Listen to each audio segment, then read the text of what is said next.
Hey guys, James here, and today I want to talk to you about COD Ghosts. Now, I don't have any insider information or anything like that, and I'm not here to talk about that silly little teaser trailer with all the masks and everything. But more of what I want to talk about is what I would like to see, maybe some things that I would expect to see, and a little bit of speculation thrown in there with all of that too. Step one has to be something that Treyarch seem to not care about at all. And I don't mean to sound like I'm trashing them too much, but it just seems that way to me. I think that Treyarch got this game, Black Ops 2, about 80% right, you know, give or take a little bit. And they had maybe another 10% that was just okay.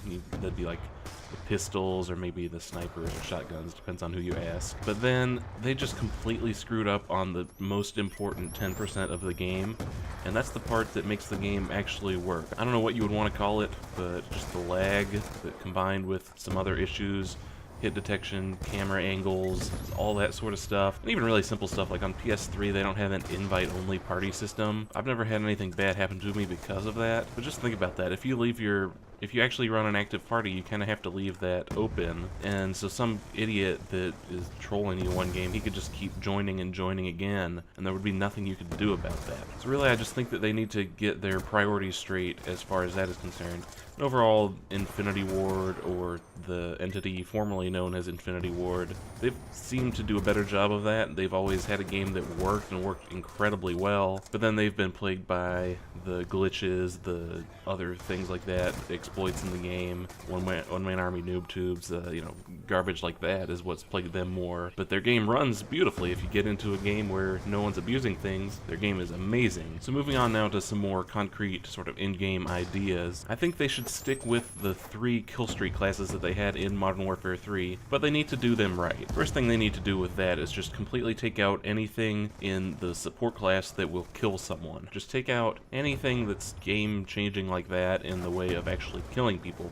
Make it about support. You'd have different levels of UAV, make a normal UAV, make the advanced UAV like they had in that game, and then also make a true Blackbird so that there's a true counter to Ghost or Cold-Blooded, Assassin, whatever it's called in this next game. And they also need to balance it out in the way of game modes. In a game like Team Deathmatch, an 18 kill streak, or 18 kills leading up to that EMP wasn't really too big of a deal, because by the time you got your 18th kill, chances are the game was 2/3 of the way over. But in a game like Demolition, or even Domination sometimes it would happen, you could drop 2 or 3 EMPs in a game, and that just completely ruins the game for the other team, especially when you're all working together on your team to get those. It's just a mess. I even remember one game of Headquarters where it was just me and one other guy on our team. We were doing it in Team Tactical, and we both ended up getting 5 or 6 EMPs in the game. There were a lot of issues with sort of the longer game modes regarding EMPs. And of course something like that in Search and Destroy would be completely worthless because you're never going to get 18 kills. So I think they just need to do a better job of balancing that. I think with the arms race that Black Ops 2 just released, that kind of set things up in the right direction. Because in Team Deathmatch you do need to be able to get kill streaks, otherwise they're just completely worthless, and then that makes certain perks worthless, and then it just keeps going on and on from there, and then that kind of weakens the game, it dilutes it. There's not as much that you can do or use. But at the same time, you don't want people abusing powerful kill streaks in big game modes just because they can keep constantly getting kills. And I think there would be a lot of interesting possibilities on how to do that with the specialist perks. In some game modes, you can make the objectives different for the different tiers of kill streaks. So say in Capture the Flag, if you take a flag while you're running support or specialist, maybe that flag capture counts more than it would if you were in the assault class. So you can make kills count more for assault class maybe, so that you can actually play the role of what your kill streak class actually says it is. So the assault class would be on one side,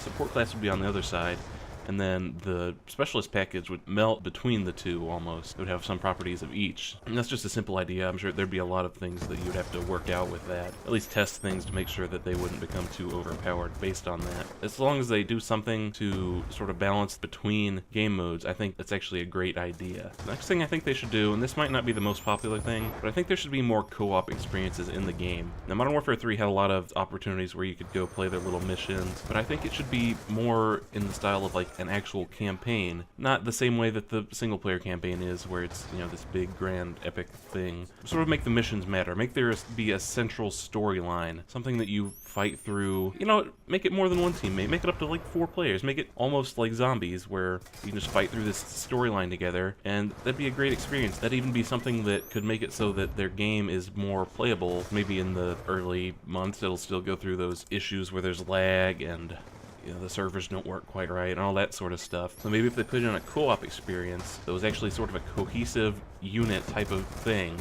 even make characters, make it like a Left 4 Dead thing almost. I mean, I don't care, just make something that a bunch of people can get together and play even when the game isn't working the way they would like it to work. Now, the last couple things that I have to say about this, they sort of all are on the same thing. The basic theme of that is don't mess around with your best customers. First thing I think they need to do, make the DLC roll out a lot faster. I think it'd be good if it releases at the same time for everyone. Now, obviously, their deal with, you know, Xbox or whatever that is, that's not going to change. But I mean, just someone who buys the Season Pass should not have to go against the other, you know, elite, dedicated, whatever you want to call it, those players, just because they want to play the new maps. The new maps should be available to everyone on the system at the same time, so that everyone can go in there and play them, and the good players can go beat up on the noobs like they always do. Now, along with the DLC idea, I think that in the last 2 games we have seen a lot of good things that have started to come into DLC, and in Modern Warfare 3, and I guess really even the zombie maps before that would count, they started to add things that weren't solely based on the multiplayer experience, the online competitive multiplayer. New Spec Ops missions, maybe add on a partial storyline or an alternate ending to whatever they come up with at the beginning. Something like that I think would be a lot of fun. And then also I think the gun DLC was a great idea too. And actually after playing with the Peacekeeper for a while, getting it gold, having 1,000 kills or so with it, I think they did a really good job balancing it, because it's not a gun that's going to be elite and just wreck through tons of people. But at the same time, it's not something that's worthless to use. It has its role, it has its purpose, it's good in that role, and I really like the way they did that. So I think if with every DLC pack they came out with a weapon, you could start out with a submachine gun, then put an assault rifle, then maybe another shotgun or a sniper. I don't know, those are a little unpopular sometimes. But just do something like that and make it so that it keeps your game fresh, there's something new to use. It's just another one little thing. It's every little thing counts that you can do to keep your game fresh. And the final thing I have on this DLC type of idea is really the main point, and that was don't mess with your best customers. The elite premium, the season pass holders, don't try to bleed our money dry. Don't come up with new stuff like new camos and new reticles and all this other stuff and make us pay an extra $20 if we actually want to have all the DLC like we thought we were getting in the first place. So if you're going to make a season pass for this, which I don't see why they wouldn't, because I'm sure Activision has rolled in millions of dollars based on the last 2 games, just that aspect of the, you know, their prepaid DLC, they should make it a true season pass the way that Modern Warfare 3 had it, where you actually got all of the stuff that you thought you were paying for at the beginning. So as far as actual ideas that I think might happen, or at least should happen, that I think a lot of people would agree on, that's about all I have. But I do have a couple more ideas that are a little out there. Maybe they're not the most popular ideas, but I think they would be things that would make people a lot happier about the game overall. And it's actually quite simple. The way that they have the Death Machine and the War Machine, which I think need to be moved a little bit higher, but that's not here nor there. But I think they should do the same thing with a shotgun and a sniper rifle.